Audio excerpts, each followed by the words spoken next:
Welcome to the fall semester at Austin Community College and to a course entitled Human Growth and Development, a course I like to affectionately refer to as womb to tomb psychology. And I call it that because it's a study of human development from conception until death. I'm Dan Grangard and I'll be your professor this semester. Seems like I just finished teaching this course in summer school, and here it is the fall semester already. The good thing about the fall, though, is we cover this course over a 4-month period instead of cramming the whole thing into 30 days. So I think that'll make the course a whole lot more manageable. I'm known for backing everything that we cover by giving a real-life example of psychology in practice. And so since this is a course in lifespan development, let me give you a little bit of my own lifespan history as it would be related to positions that helped me acquire a lot of practical experience. And, one of the first ones that I can think of is when I was in high school, I was a youth worker at the YMCA in Fond du Lac, Wisconsin, which is where I grew up. Fond du Lac's a city of about 45,000 people, and it's located about halfway between Milwaukee and Green Bay if you're into geography. The summer before I started college, I was a teacher's aide at an elementary school where I assisted teaching science to students in grades 2 through 6. And that was also in Fond du Lac. I went off to college at Baylor University where I earned 3 degrees. I have a bachelor's degree with a major in sociology and a minor in psychology. And then I have a Master of Science degree with a major in educational psychology.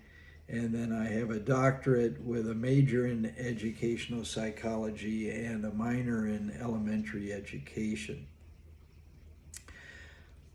The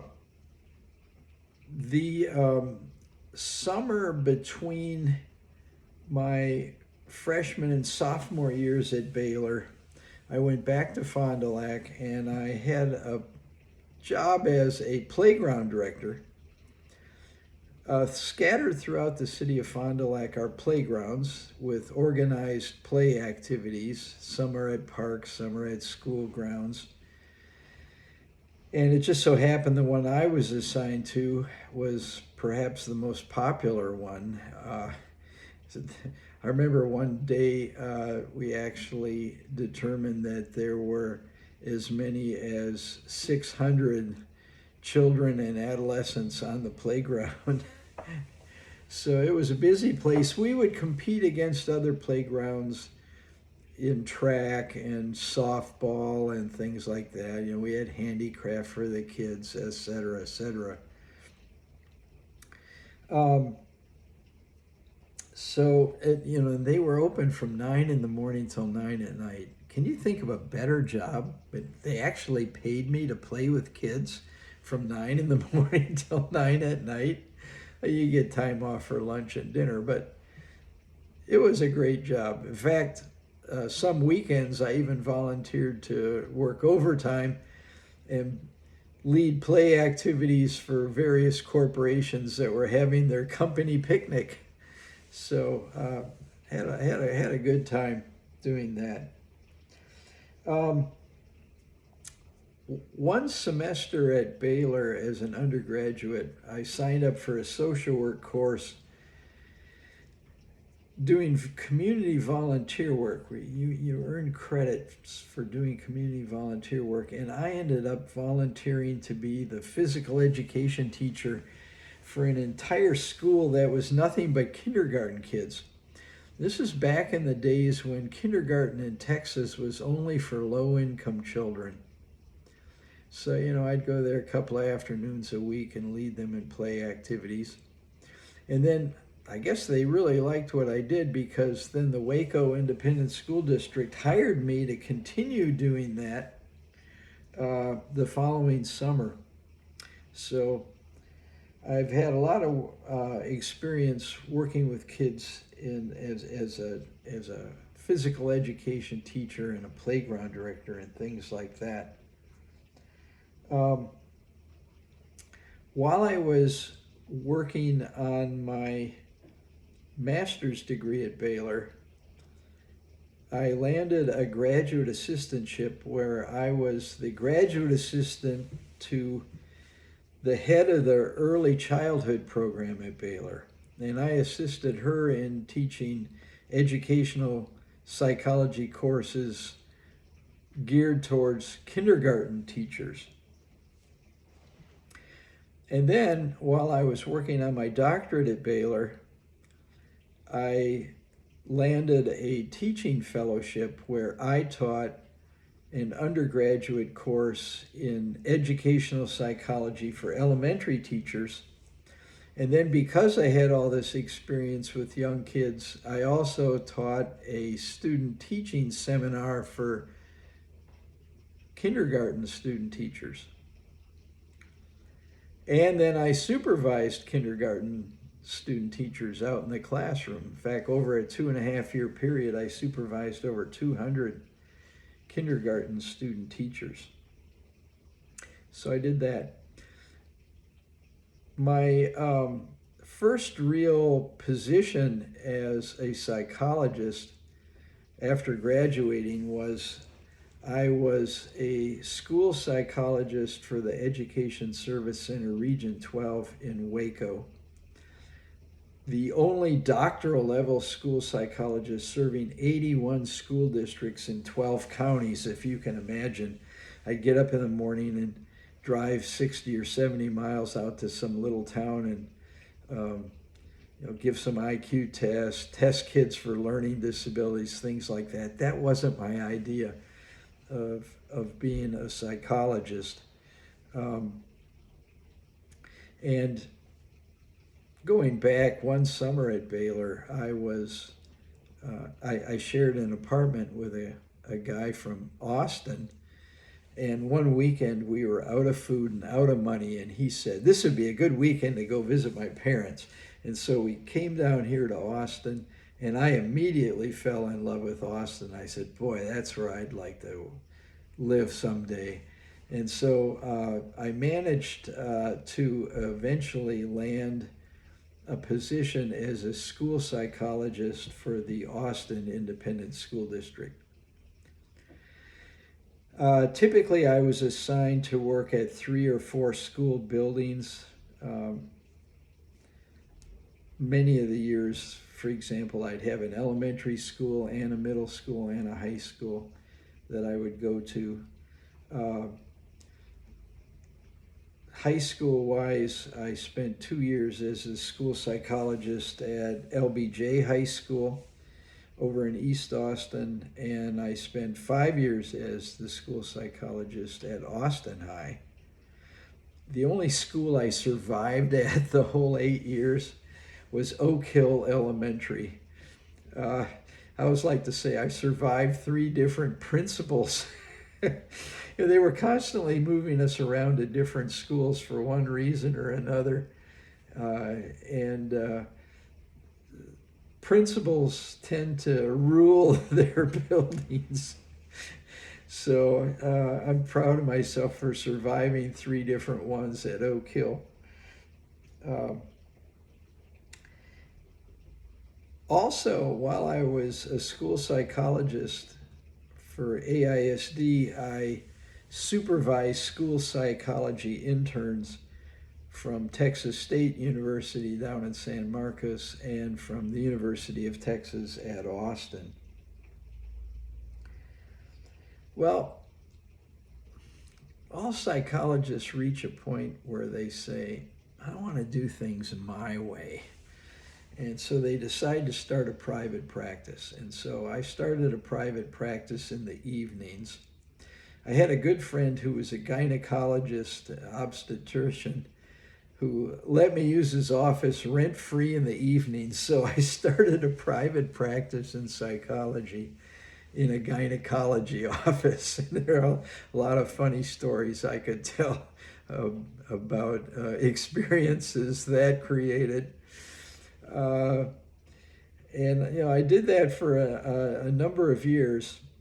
Well, while I was a school psychologist at Austin High, there was a student there who was, although she was graduating in the top 10 in her class, she wasn't going to get to be the valedictorian because she hadn't taken as many advanced placement classes and honors classes as some of the other students. This made her really mad. So she started sending death threats to the principal and the associate principal. And just as an example, she sent the associate principal a poem she wrote one day. His first name was Jack, and the poem said, "Death be nimble, death be quick, forget the candlestick, kill Jack." And then you always knew it was from her because she had her own little logo that looked just like that she would draw on the bottom of the notes. When you do that, you get to meet the school psychologist. And as you could probably predict, this young lady already had a psychiatrist on the outside, and I started consulting with him. Really hit it off with him, and he suggested maybe it would be great if I moved my private practice into his office, which I did. The neat thing about being a school psychologist is you get the summers off. And so, during the school year, typically I work from 8 till about 4, and then I would leave there and go to my private office. But then in the summer, I could do it full time. And this psychiatrist that I was officing with was the only child psychiatrist on both the city and the state's health plan. So we had a lot of patients coming through our office, and he often would have me do psychological evaluations of the children and adolescents.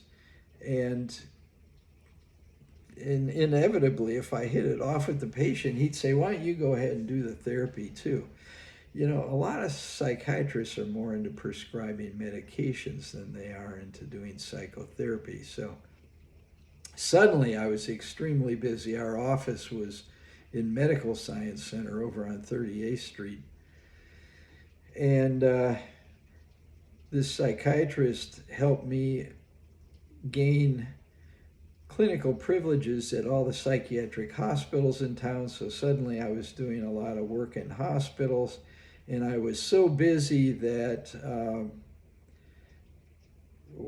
the school district offered me a promotion, but I was going to have to give up my private practice, and I didn't want to do that. And so instead I resigned, and I went into full-time private practice. And I was really enjoying that, and I was very busy.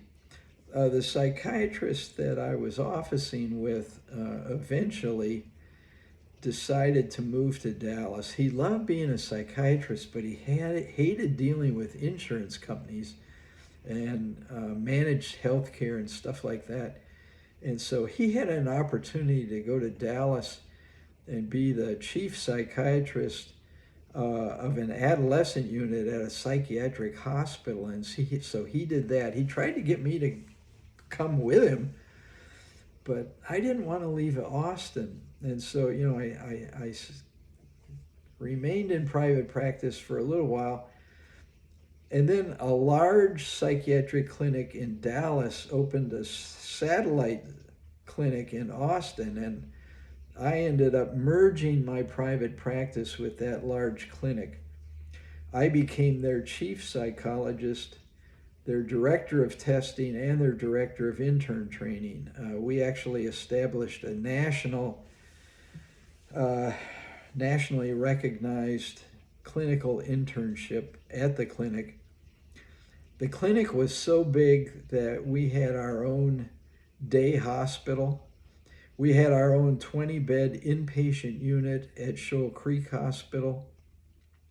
There were about 50 professionals working at the clinic.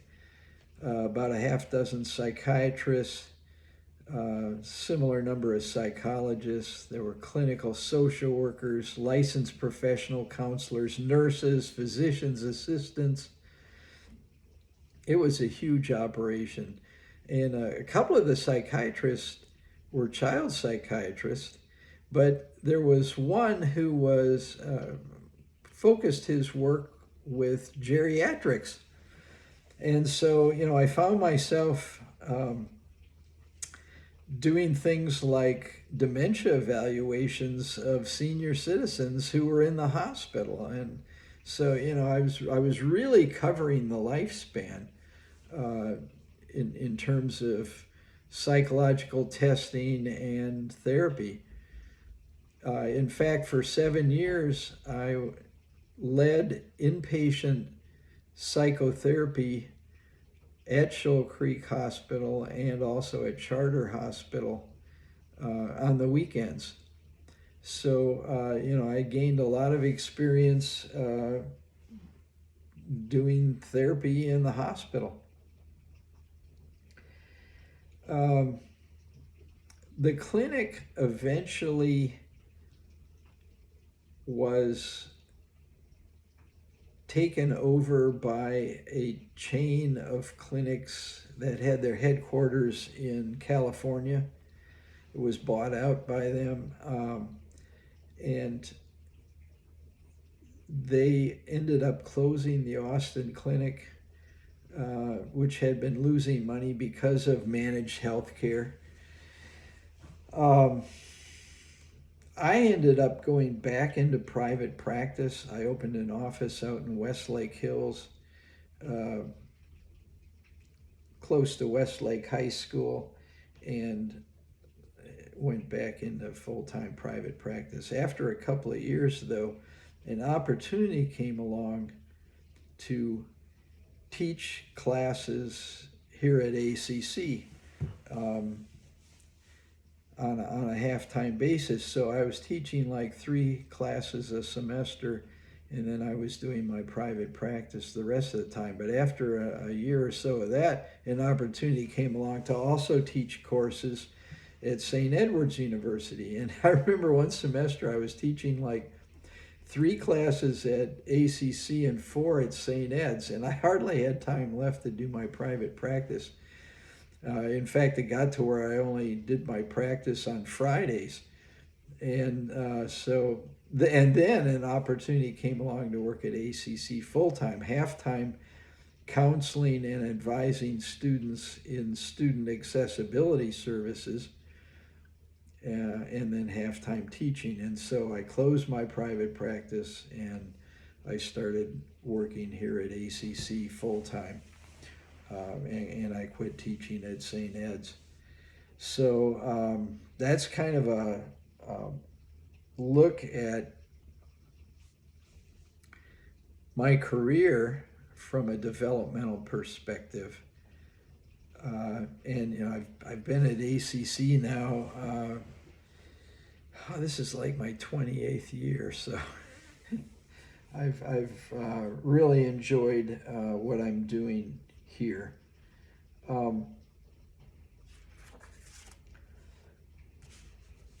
Let's take a look at the syllabus and go over it and talk about requirements and so on. First of all, if you look at the front page of the syllabus, the text is the 12th edition of the Developing Person Through the Lifespan. This is it. It's by Kathleen Berger, who's a professor at the Bronx Community College. I've gotten to know Kathleen over the years. She is an absolutely delightful person and a wonderful developmental psychologist. I've gotten together with her for dinner a number of times. She's come to Austin and done some workshops and seminars and things like that. I think you'll really like the book a lot. Over the years, I've been an editorial consultant for all the major developmental psychology textbooks. And although there are a lot of good ones out there, I've always stuck with Berger's. I think it's very readable and it's well written, and I think you'll like the book a lot. As far as the course purpose is concerned, it's a survey of the physical, cognitive, emotional, and social factors in human development from conception until death.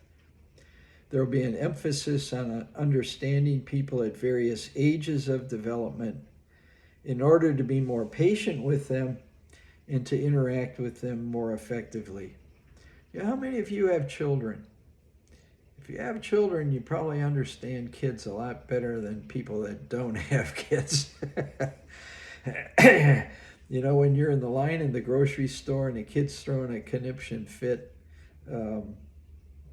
over wanting some candy or something at the checkout counter, as a parent, you can identify with that. As a non-parent, you might just get annoyed to no end by that. Why do kids act up like that at that moment?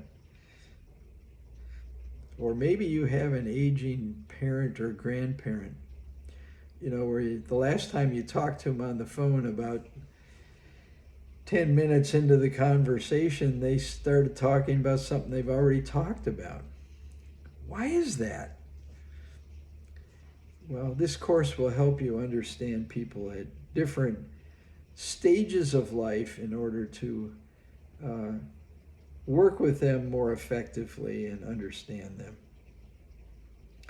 The course is especially well suited for anybody going into the helping professions, psychology, counseling, social work, people going into education, and people going into various health sciences, nursing, medicine, sonography, dental hygiene, all those kinds of things.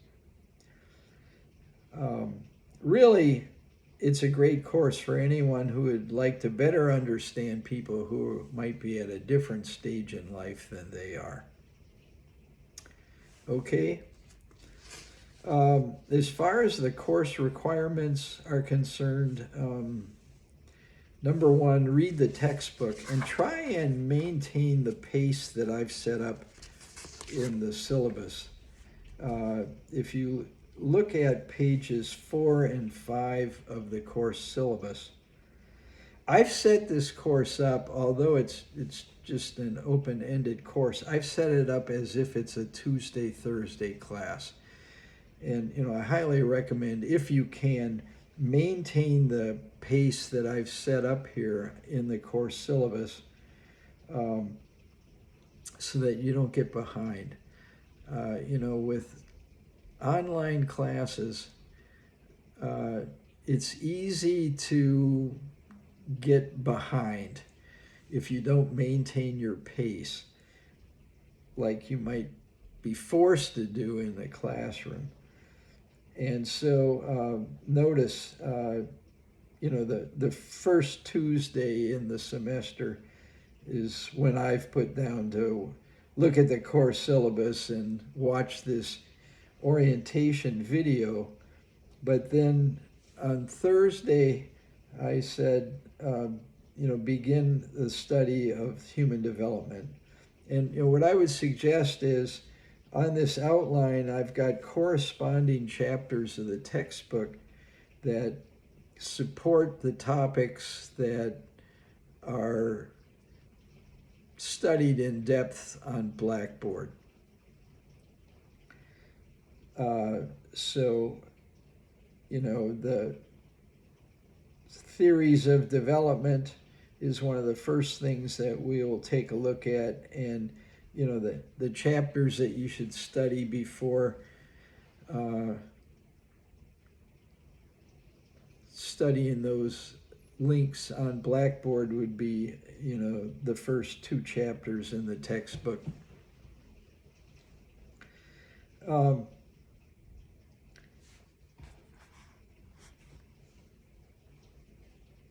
for me, one of my pet peeves as a student was when I would read a text, I wasn't very good at outguessing professors in regards to what was important. I would read a book and I would highlight things and underline things, and I'd write notes in the margins, and then none of that was on the test. And then things that I thought were irrelevant, there were all kinds of test questions about. That will not happen in this course. And if you want to know what I wanted you to get out of the text, beginning on the bottom of page 5 are specific learning objectives for each chapter.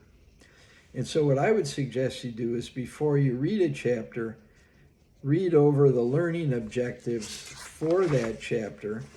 And that way, when you're reading the text, if you want to know if it was something I wanted you to focus on, if it's in the learning objectives, that's the stuff to underline and write notes in the margins about and all of that. Everything else is just for your own interest or to apply to your own life or your own career. But other than that, that's what I would focus my reading on. My other pet peeve as a student was a professor would yak about something forever, and then there'd be 1 or 2 questions on the test about it, and then something the person hardly mentioned, there'd be all kinds of questions about. That will never happen in here either. What's emphasized in class is what will be emphasized on the test. Okay? So I've taken a lot of the guesswork out of it for you. Back to the front page. Point number 2, regularly check the announcements on Blackboard. I would check them for sure at least once a week, if not more often than that, because that's how I communicate things with the class. Occasionally I'll also send out class-wide emails with things that perhaps attachments and things like that, but be sure and check the announcements on Blackboard regularly. And then point number 3, again, exercise self-discipline. Try to keep pace with the suggested daily course timeline. And make an effort to attend online test review sessions. I'll say some more about that later. If in my opinion you're falling way behind, I'll try and contact you through email and find out what's going on. But if you get too far behind, I have the option of dropping you from the class because I don't want you to end up with a failing grade or something like that. So work hard at pacing yourself during the semester. And that brings up point number 4, successfully complete 4 examinations. And for that, go over to page 3 up at the top where I talk about the tests. The tests will be in a multiple choice, true-false format. They're open book, open notes. They'll be, you'll take them on Blackboard. Typically, you'll have a week to complete the test on Blackboard, so you don't have to sit down and, it's not like you got to sit down and finish it in an hour or something. You can work on it if you want.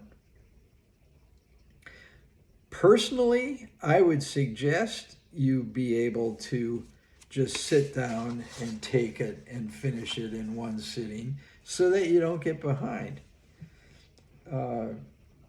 Because when you take your time, that's when you get behind on things. So, if you look at page 4 and 5 of this course syllabus, Notice that the first test will be available for you to take beginning on September the 14th. And, it'll cover theories of development, heredity, environment factors, prenatal development, and birth. All the information that's in the first 4 chapters of your textbook. So that's when it'll be made available, but you need to have finished it by the following Thursday, 1 week later, September 21st, at the end of the day, midnight.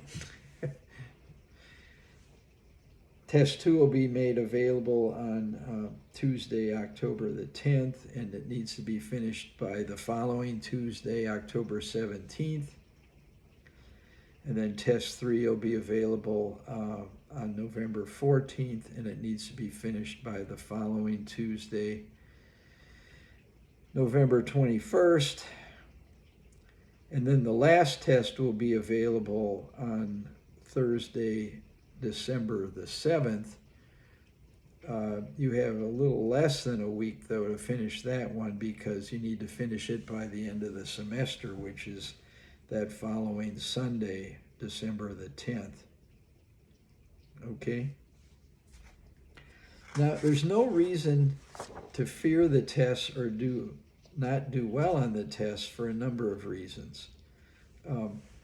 One, you can use the learning objectives in your course syllabus as review questions, but then also I post review questions on Blackboard for you to study. And the review questions come right out of the test. And then another thing is, I will have a live review session on Zoom. And, I will, typically it'll be, a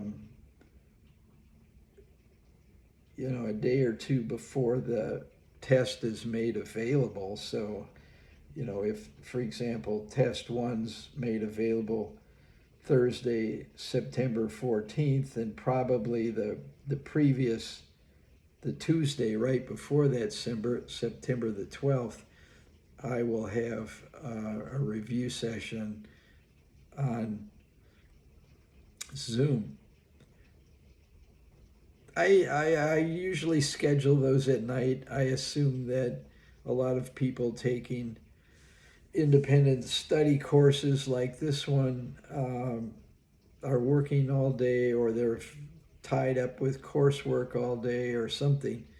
And so I tend to have those review sessions in the evenings.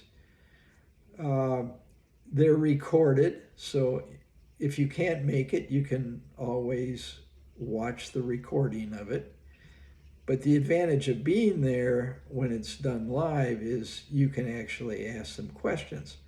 I always say, who to better study for a test with than the guy who wrote the test questions? And by the way, I don't use test banks or anything like that.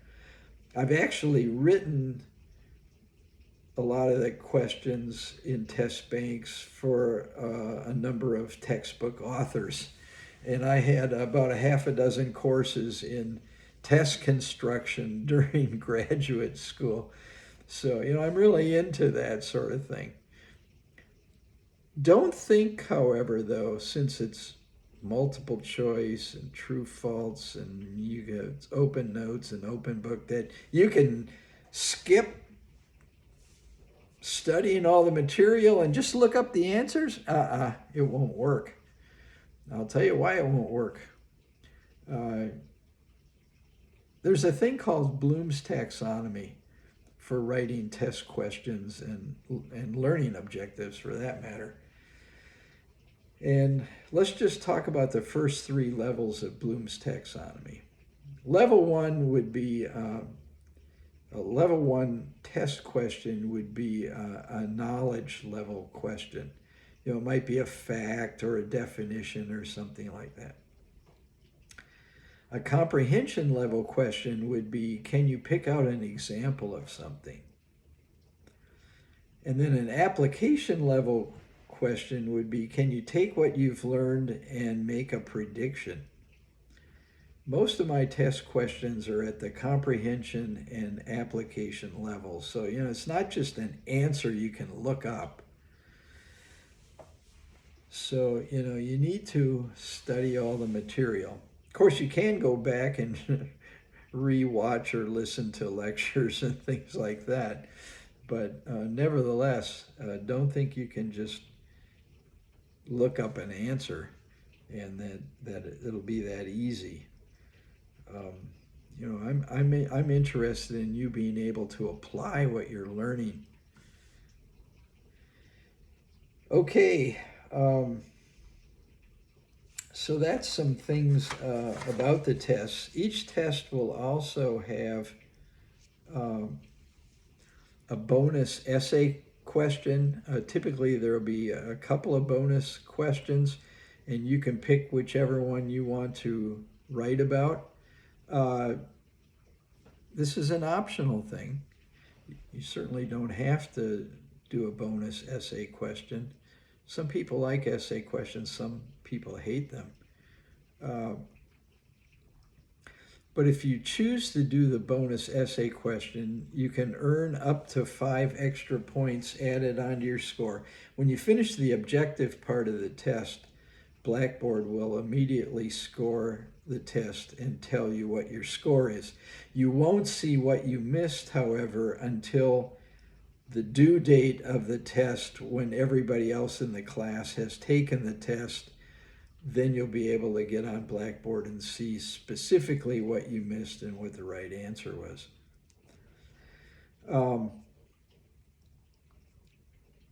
This bonus essay is extra points. It's not extra credit. I don't offer extra credit. Extra credit might be something that some people offer if you did terrible on a test and you want to raise your score. That's not what this is. This is extra points added on to your score before you even know what the score is, so to speak. So in other words, this bonus essay, you would write your little bonus, I say little, it might be a paragraph, it might be a whole page, however much you would want to put into it, and then you would submit that bonus essay to me via email prior to, or at least at the same time that you take the objective part of the test. And my email address there is on page 2 of the course syllabus. It's dgran, D-G-R-A-N, at austincc.edu. So you could submit that to me as an attachment, okay?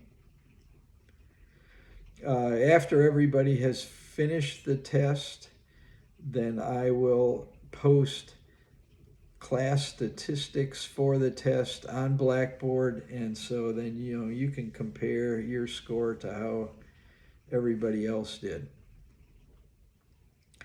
What I would say to you is people tend to do quite well in this course, and I think for another reason. A number of reasons. I don't think it's just an easy course or something like that, but the course tends to attract psychology majors, and it especially attracts a lot of health science majors who are very competitive students. And so it's rare for someone to make a bad grade in a course like this. What I would tell you is your classmates are probably outstanding students, and consequently test scores tend to be what we call negatively skewed. In other words, there's more high scores at one end and it kind of goes down from there. Whereas in a course like Intro to Psych, you often get a bell-shaped curve, where most of the scores are kind of average, with a few that are really high and then a few that are really low. in this course, for the most part, they all tend to be fairly high, and it's negatively skewed. So that's a little bit about tests. The grading key is on the bottom there of page 3. 90 to 100 is an A, 80 to 89 is a B, 70 to 79 is a C, 60 to 69 is a D, and less than 60 would be failing. If you have a disability and need special accommodations, please get me your accommodation letter. Get your accommodation letter to me as soon as possible, so I can make arrangements for those. Okay, back to the first page, the last point, and this is the major assignment you would have for the semester, and that is to read a biography or an autobiography or a book related to developmental psychology and write a book review. A book related to developmental psychology might be how to get your kid to eat or something like that. I have a sample report attached to there's a link to on Blackboard that's called SOS Help for Parents, and it's all about, it's really a treatise on operant conditioning for dealing with discipline problems. It's all about the home token economy and things like that. It's a great book. So that would be an example of a book related to developmental psychology. Because it's a lifespan developmental course, then a biography or an autobiography about anybody, it doesn't have to be about a psychologist or somebody like that. It could be about your favorite rock star or something like that.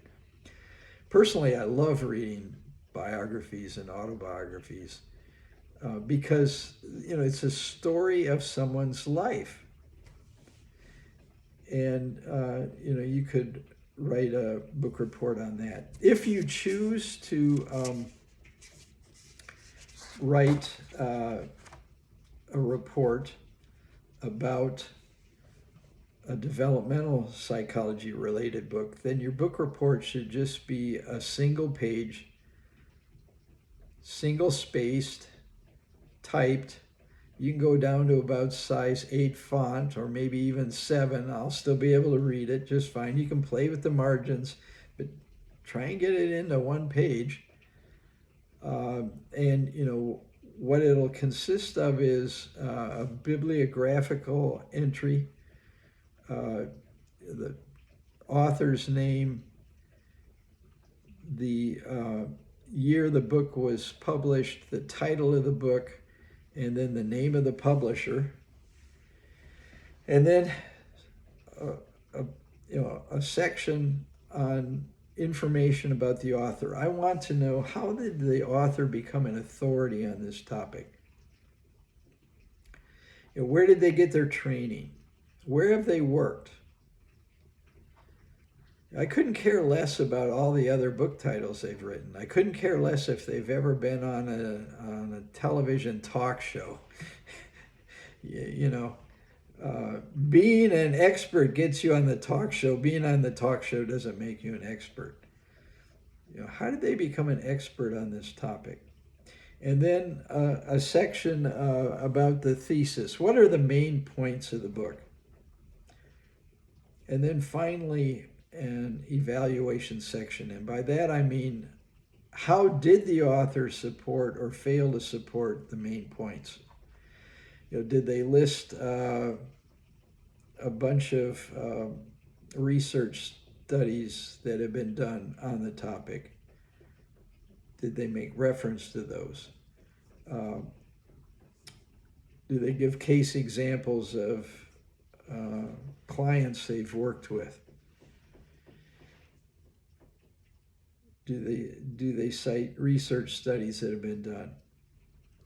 If it's all their own opinion, I would want you to criticize that. In fact, when you're looking for a book, in fact, a couple of things I need to mention right here is you have to get your book title approved by me. And the reason for that is I won't approve any title I don't think will get you a good grade. And then the other thing is everybody in the class has to read a different book. I will have a link on Blackboard to books that have already been taken and approved. So, if a book's on that list, you got to pick something else. I have banned books like Men Are From Mars, Women Are From Venus for a variety of reasons. The guy that wrote that book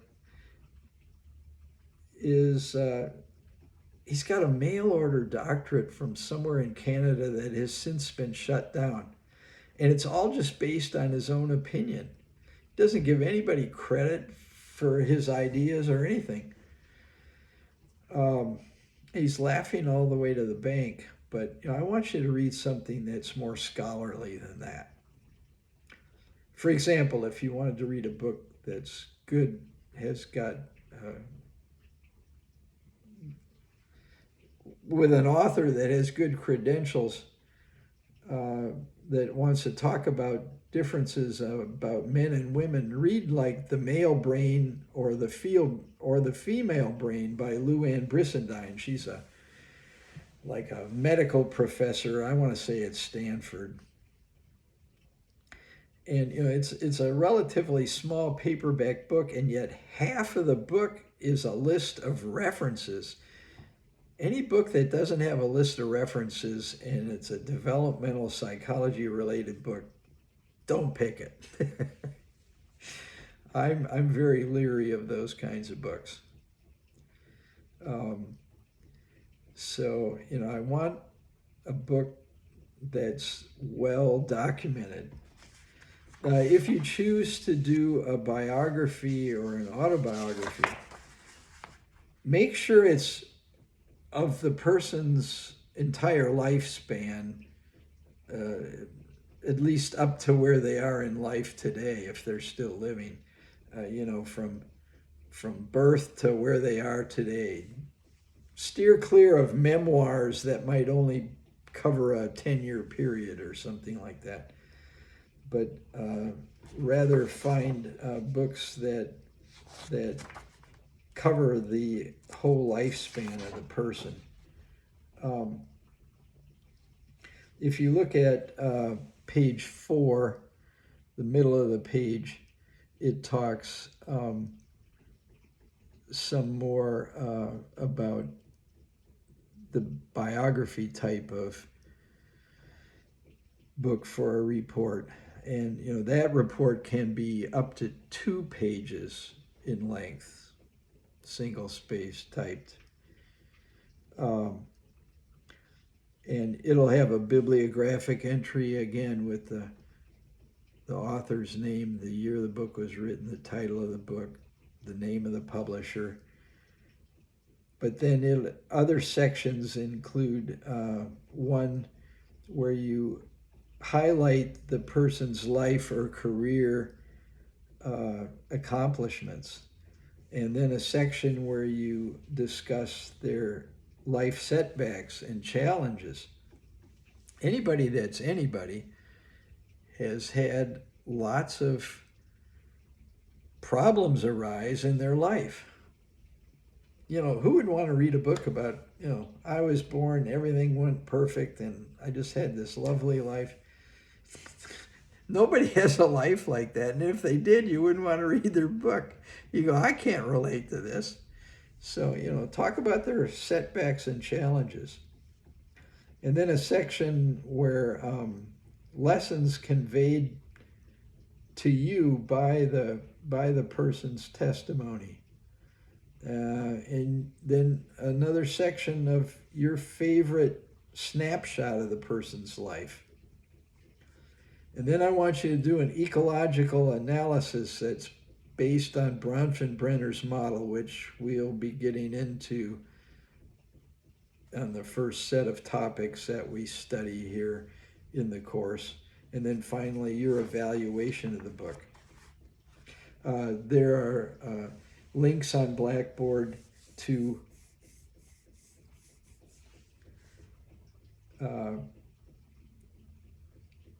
sample autobiography and how that report could look. There are also links on Blackboard to the sample grading forms that I've developed for grading these reports. I tend to grade them as objectively as possible. So, it's not whether I agree with what you've written as much as it is, did you follow the right format and that sort of thing.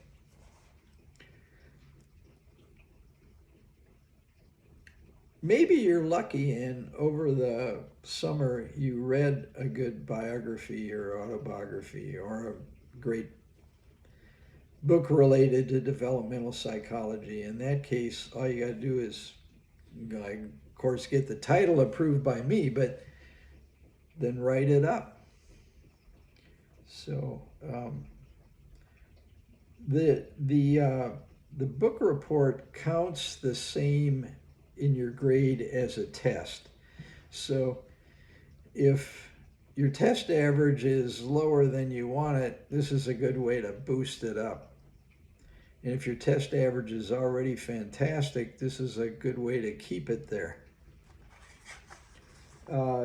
If you look at the bottom of page 3 and the top of page 4, your grade in the course will be based on your average of your 4 test scores and your book report.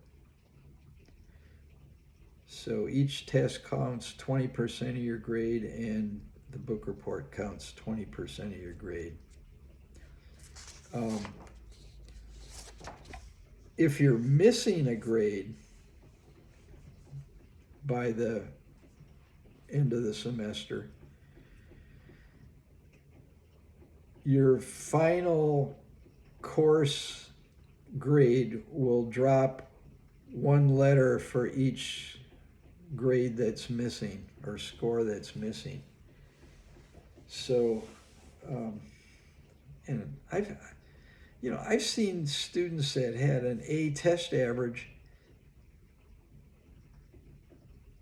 but they never submitted a book report, and they end up with a B in the course. What a tragedy. Don't let that happen to you. Okay?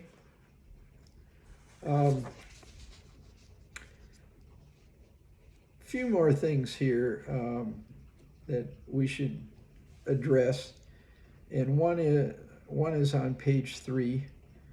Let's talk about academic honesty.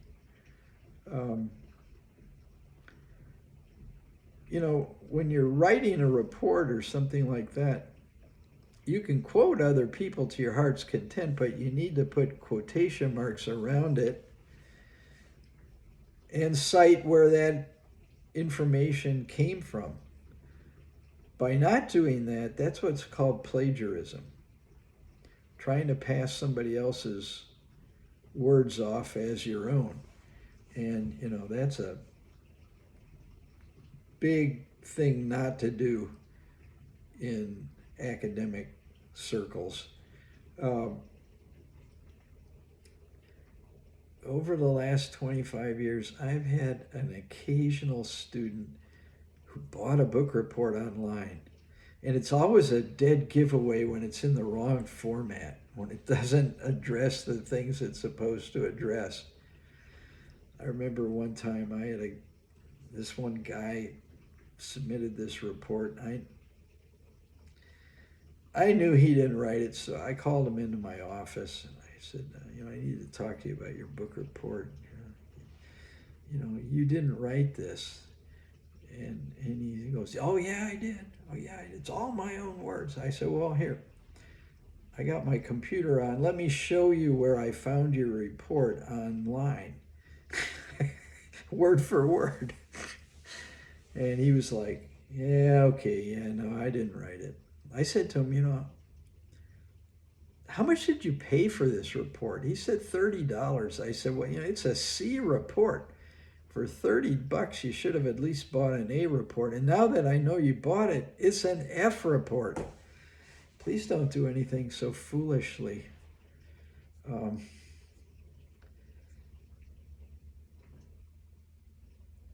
then, other things are things here like making things up, fabrication, collusion. You can't get together with a classmate and take the test together. It's not like, you look up the even numbers and I'll look up the odd ones and we'll answer. You can't do that. That's called cheating. Occasionally I've had a student in class attempt to cheat. It's been rare, I'm happy to say. It hasn't happened much. But I remember one time I was teaching a class and this guy and his girlfriend were both in the class and they always sat next to each other. And on test days, she would wear a baseball cap pulled over her eyes. And, I knew she was copying his answers, but I knew it for sure when I scored the test and they made exactly the same grade and got exactly the same questions wrong and put exactly the same wrong answers.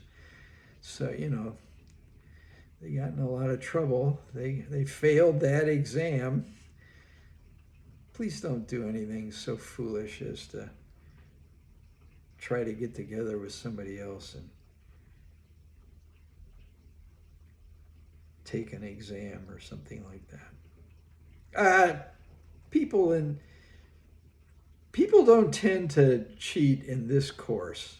I'm happy to say, they're more likely to cheat in some of the other courses that I've taught over the years. Again, this course tends to attract very good students. In fact, it tends to attract a lot of people who already have a degree or 2 degrees or more. So I trust that I'm not going to have to worry about this kind of stuff. One important date towards the bottom of page 5, November the 16th is the last day to withdraw from the course, or if I've dropped you, to get reinstated. So take a look at that. Occasionally students end up dropping. The most typical reason is they've had a change at work and their hours are such that they just can't fit it in. So hopefully everybody will make it through the semester okay. If you, top of page 2, if you need to contact me, again, email's probably the best way to do it. I will have office hours on Zoom on Monday evenings, but, again, hardly anybody ever comes to those office hours because, again, that doesn't mean because I've set up an office hour time that people taking an online class, that's when it's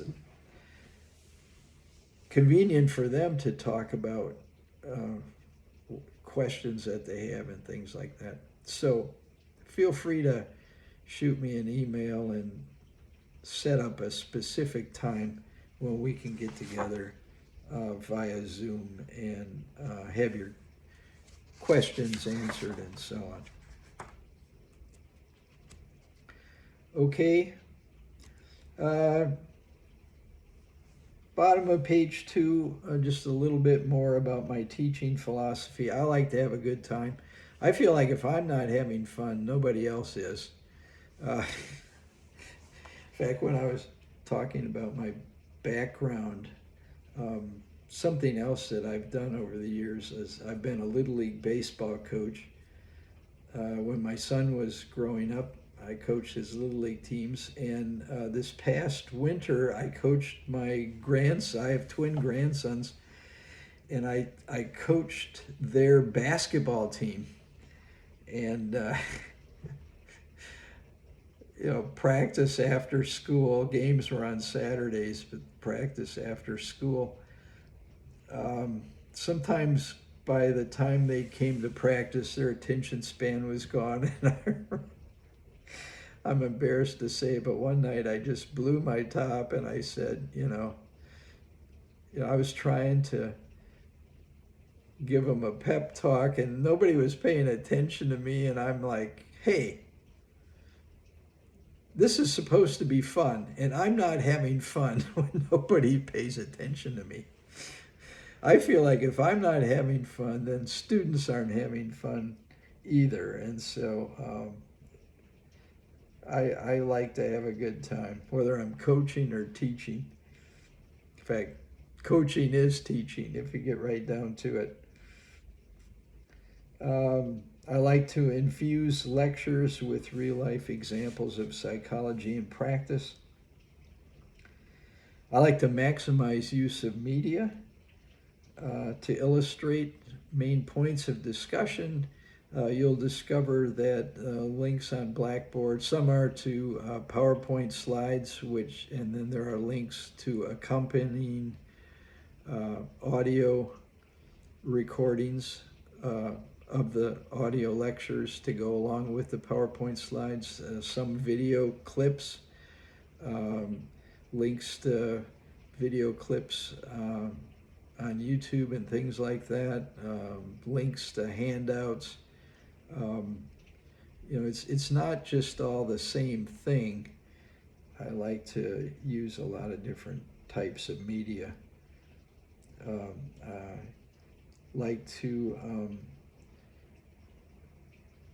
I like a good debate, and of course, it's hard to have a good debate in a course like this unless you do it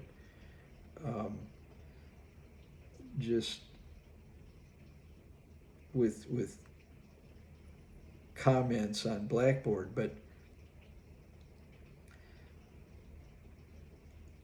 I always like to play the devil's advocate if I have to. I can argue with you about anything to the point where you won't even like me, and I might totally agree with you, but there's always another point of view that I think has to be brought up and questioned. And so I love a good debate, and we might be able to get into some of those on test reviews, or if a group of students want to have some kind of lively discussion some evening on Zoom, we can do that.